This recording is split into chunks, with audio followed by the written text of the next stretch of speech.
Aktiviti Balai Cerap Selangor ini kami menjalankan pelbagai aktiviti yang berkaitan dengan falak dan astronomi, dan secara khususnya kami juga melihat anak bulan ataupun kita panggil mencerap hilal, terutamanya untuk cerapan hilal rasmi Ramadan, Syawal dan Zulhijjah.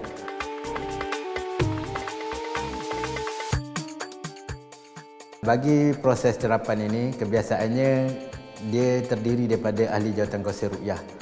Ahli jawatan kuasa ruqyah ini perlu mendapat perkenan dulu Yang Maha Mulia Sultan Selangor, dan ahli jawatan kuasa ruqyah bagi setiap lokasi kebiasaannya ada lebih kurang 10 orang lah. Terdiri daripada kaki tangan Jabatan Mufti Negeri Selangor, kaki tangan Jabatan Ukur dan Pemerintah Malaysia, pegawai tadbir agama daerah, dan juga kita ada hakim. Jadi keempat-empat ni, empat agensi ni kebiasaannya akan ada di lokasi untuk mencerap anak bulan, sebab hasil daripada cerapan keempat-empat ni dia akan membuat laporan kepada ketua di sebuah negeri. Contohnya di negeri Selangor, ketuanya adalah Sahibul Samahah Datuk Seri Utama Diraja Mufti Selangor lah untuk ketua di Selangor.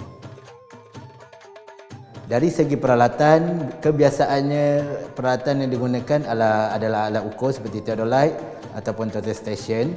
Selain daripada itu, binokular dan teleskop juga digunakan bagi tempat-tempat cerapan lah. Untuk melihat anak bulan yang telah diwartakan adalah sebanyak 29 lokasi.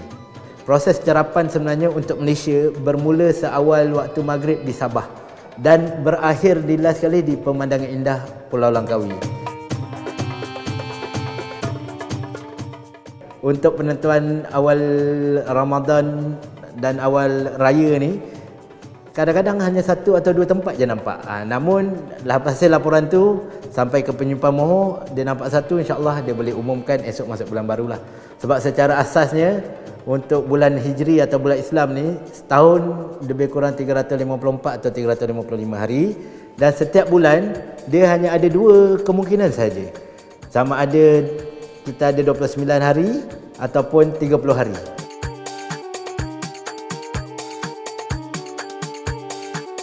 Kami yang bertugas untuk mencerap anak bulan, persediaan dilakukan seawal sama ada lebih kurang lepas asar ataupun 4.30 untuk kita persiapkan alat. Kemudian untuk di setiap lokasi, untuk majlis pencerapan biasanya bermula 6.30 petang, kita mulakan dengan sedikit bacaan Yasin, kita ada sedikit zikir, kemudian kita ada taklimat data anak bulan lah. Tujuan kita bagi taklimat tu, kita nak bagi taklimat kepada orang awam yang datang supaya dia tahu bagaimana kedudukan anak bulan ketika cerapan.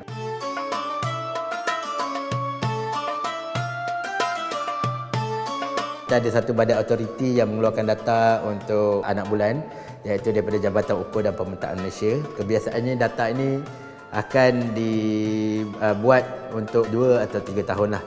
Dan daripada data itu dia akan masuk kepada ahli pakar teknikal falak JAKIM, dan dia akan bentangkan data, dia akan tengok dan akan buat semakan, dia akan sahkan data itulah. Dan pengiraan itu dia menggunakan almanak astronomi Malaysia lah, maknanya berkaitan dengan bulan dan matahari lah. Untuk tengok anak bulan ni dekat seluruh dunia dia ada tiga jenis cara lah. Ada sesebuah negara dia menggunakan jenis ruqyah semata-mata. Bermaksud jika ketika hari cerapan dia tengok anak bulan, dia tak nampak anak bulan tu, esok dia genapkan 30 hari bulan. Tak kisahlah dia tak nampak anak bulan tu sebabkan ada awan ataupun hujan. Jadi esok dia genapkan 30 hari bulan sebab dia tak nampak. Kalau dia nampak, esok masuk satu. Kriteria yang kedua adalah yang jenis pakai pengiraan ataupun pakai hisap semata. Kita boleh kata hisap semata ni tepatlah kiraan dia. Kita boleh cakap data tu macam saya cakap 98-99% tepat.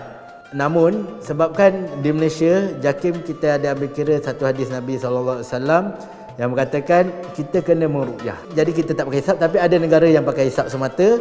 Jadi kalau dia kira patut esok raya, jadi esok raya lah. Tapi hisap semata ni boleh digunakan juga asalkan bulan Islam tu dia tak ada pergi 31, dia tak ada 28, dia genap 29.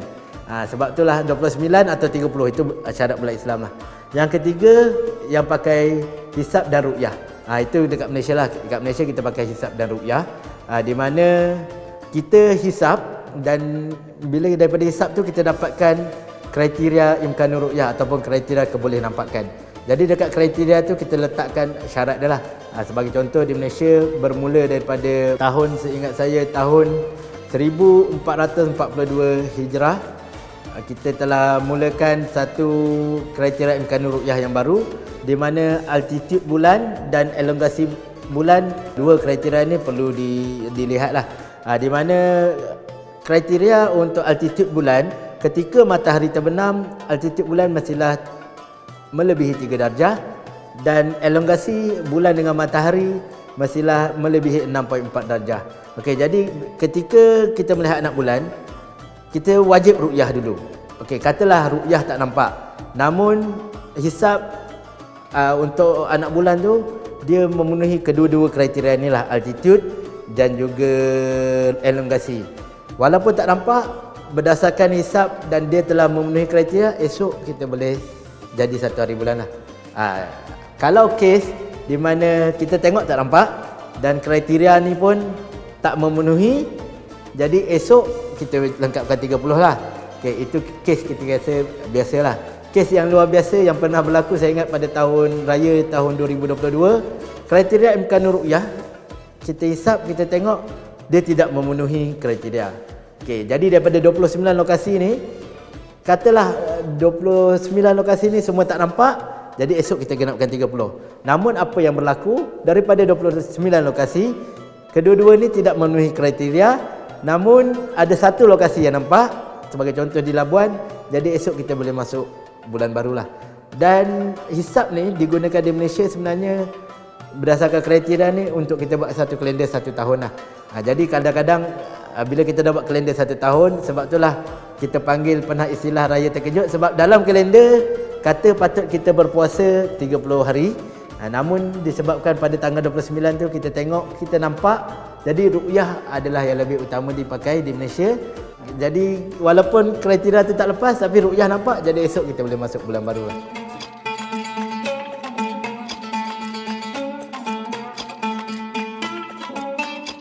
Kami di Balai Cerap Selangor sebenarnya memang sangat mengalu-alukan kepada orang awam yang ingin belajar, yang dah tahu, yang ingin mencerap, dan juga ahli astronomi ataupun ahli falak yang ada teleskop nak bawa.